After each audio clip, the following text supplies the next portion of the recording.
Driving in a pandemic, driving in a pandemic. We did drive across Canada in a pandemic. Not good. It's not good. We made it. If you guys didn't know, I drove across Canada for 5 days alone on a spiritual journey home with my plants. And we finally made it. The unfortunate part about that is I vlogged the whole thing. I talked to you. We had moments together. I vlogged what I was doing, what I was thinking, what I was eating. It was a 5-day vlog. Got here, made it. Plants are safe. Uploaded the video onto my computer, somehow deleted the whole thing. It's fine. It's fine. It's not fine. If you guys are interested on more detail as to why I'm home and kind of the spiritual journey that I'm on, then that information is all going to be on my podcast, which is always uploaded on Patreon, and that link is down below. But for this video, I decided, because I lost all of that footage, I decided just to talk about the 5 things I learned driving across Canada during a pandemic alone. Because honestly, it was the best thing I ever did. Those 5 days changed who I was. It was amazing. It was amazing. So let's get into what I learned during those 5 days. Also, before we continue, please don't forget to subscribe. Thumbs up this video. I love you guys very much. First thing I learned, I can do hard things. It's one thing to say consistently that I can do hard things, but those 5 days proved to me that I literally can do hard things.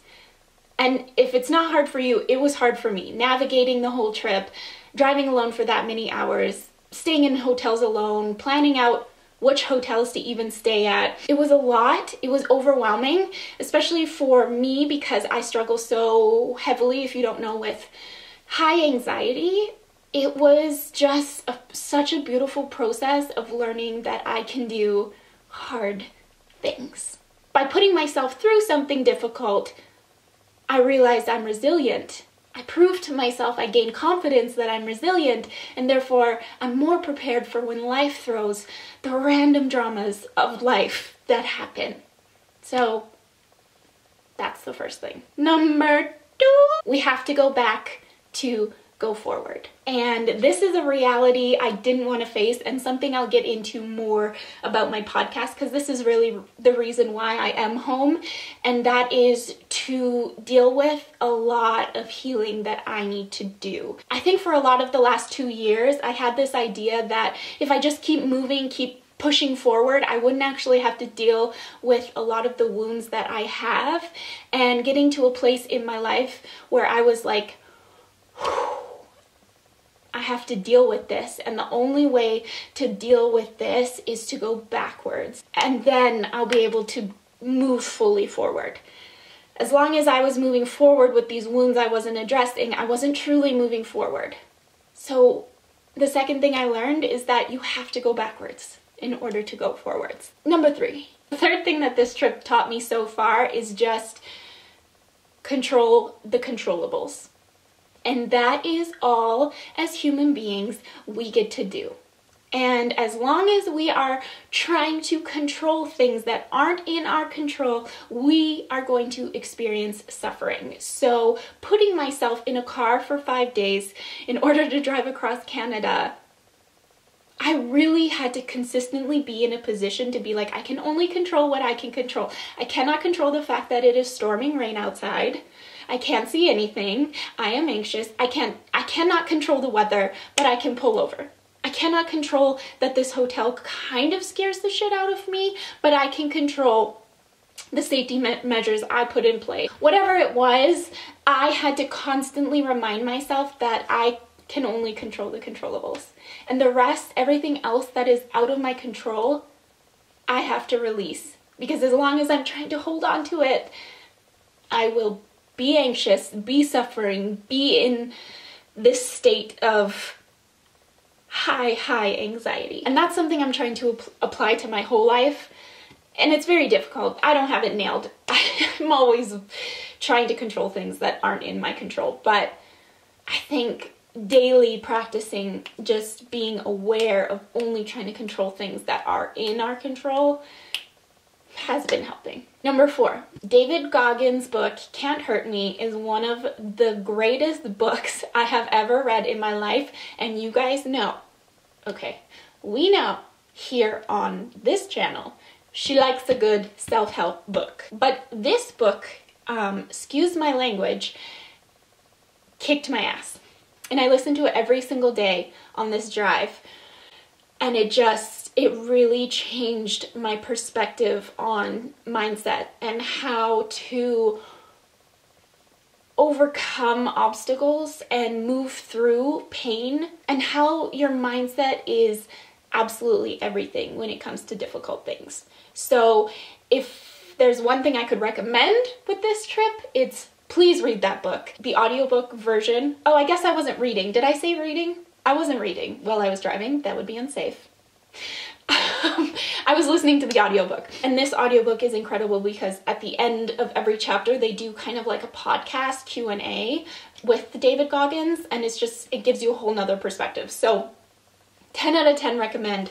Listen to it the whole way. Really kicked my ass. And if you're wondering if you have read it, yes, I am running now.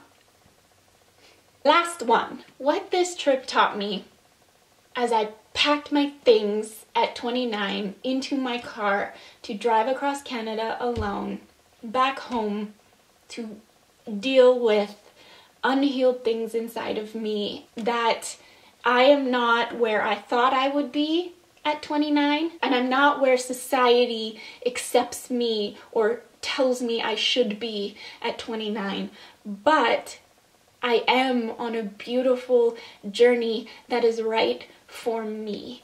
And while driving, it was a lot of processing and accepting where I'm at in life, and that this whole idea of where we should be before 30 or should be at 30 or 25 or 20 or 18 or whatever the age is, whatever shoulds we have on our shoulders is all a social construct.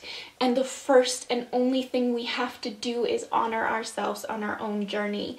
And I just started to unpack the shoulds that I have on my shoulders of what I should be doing, who I should be. And this journey, the 5 days, was just total self-acceptance and working through all of the narratives that I hold about myself and my life and what I think it should be and where I think I should be. And I have to believe we all do that. We all have these shoulds on our shoulders. And for me, I'm just so done with them. And I don't know, I don't have it figured out. I'm sure I'll have these for the rest of my life, working through balancing what society tells me to be and who I truly am.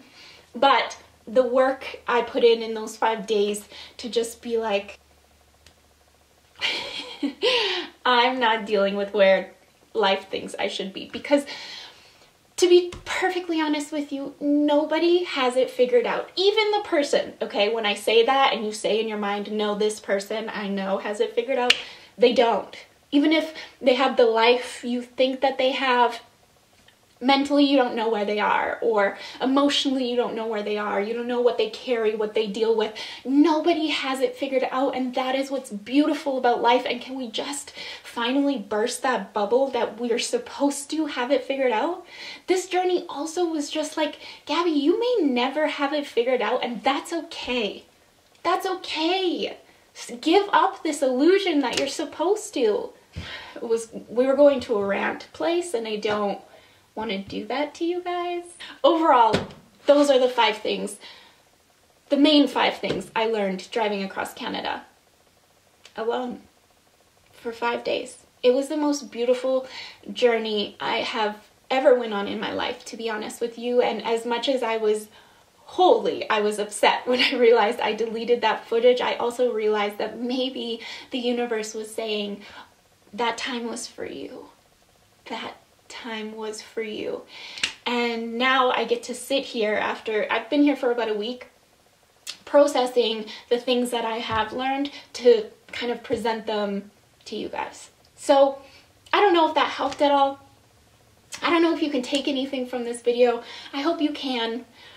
While I'm here at home, I'm processing a lot of very difficult emotions, and with that, I feel like sometimes I don't want to come on camera because you guys might be able to tell that I'm a little bit heavy, my energy is a little bit heavy, but I want to still show up for you. I still want to show up and talk to you about what's going on, what's happening, and how you guys are doing, and I still want to connect with you guys.